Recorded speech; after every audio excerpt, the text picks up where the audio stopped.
Hello friends, welcome back to my YouTube channel. इस video में हम पढ़ने वाले हैं वस्तुओं की विभिन्न श्रेणियां यानी कि गुड्स एंड सर्विसेज और उनके टाइप्स के बारे में हम पढ़ने वाले हैं। तो चलिए वीडियो स्टार्ट करते हैं। सबसे पहले हम बात करते हैं सार्वजनिक वस्तुएं यानी कि पब्लिक गुड्स की। तो ऐसी वस्तुएं और सेवाएं जिनकी व्यवस्था या फिर लोगों के लिए उपलब्धता सरकार द्वारा बजटरी व्यवस्था के माध्यम से नहीं की जाती है।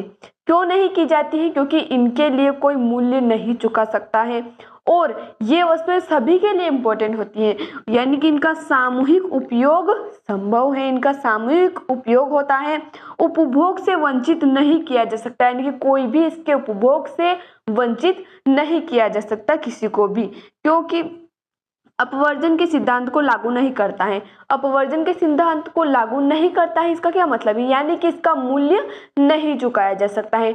ऐसी सार्वजनिक वस्तुएं जैसे कि वायु यानी कि एयर, तो ये क्या है? इसके लिए कोई मूल्य नहीं चुकाया जा सकता, इससे कोई वंचित नहीं रह सकता और ये क्या है? सामूहिक रूप से इसका क्या हो सकता है? उपभोग संभव है, यानी कि उपभोग होता है।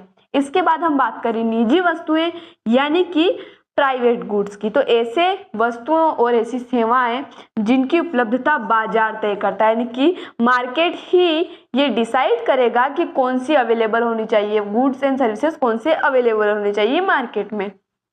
सामूहिक उपयोग संभव नहीं है और कोई इनके उपभोग से वंचित भी रह सकता है अगर क्रय करने के साधन न हो, यानी कि खरीदने के लिए हमारे पास साधन नहीं है तो इनसे वंचित रहा जा सकता है निजी वस्तुओं से, और इनका सामूहिक उपयोग भी संभव नहीं है।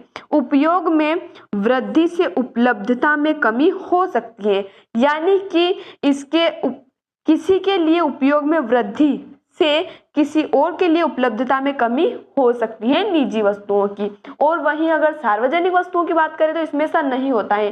किसी के लिए उपयोग में वृद्धि होती है तो दूसरे के लिए कमी नहीं होती है, सबके लिए वो क्या है? बराबर है। इसके बाद हम बात करते हैं मिश्रित वस्तुएं यानी कि मिक्स्ड गुड की। जैसा कि हमें नाम से पता चल रहा है, जो न तो शुद्ध रूप से निजी है और न ही सार्वजनिक है, यानी कि दोनों की ही विशेषताएं इसके अंदर शामिल हैं। ऐसी वस्तुओं और सेवाओं को हम क्या कहते हैं? मिश्रित वस्तुएं यानी कि मिक्स्ड गुड्स। तो आई होप आपको समझ आया होगा। कोई डाउट हो तो आप कमेंट में पूछ सकते हैं। मिलते हैं अगले वीडियो में नए टॉपिक के साथ, तब तक के लिए धन्यवाद।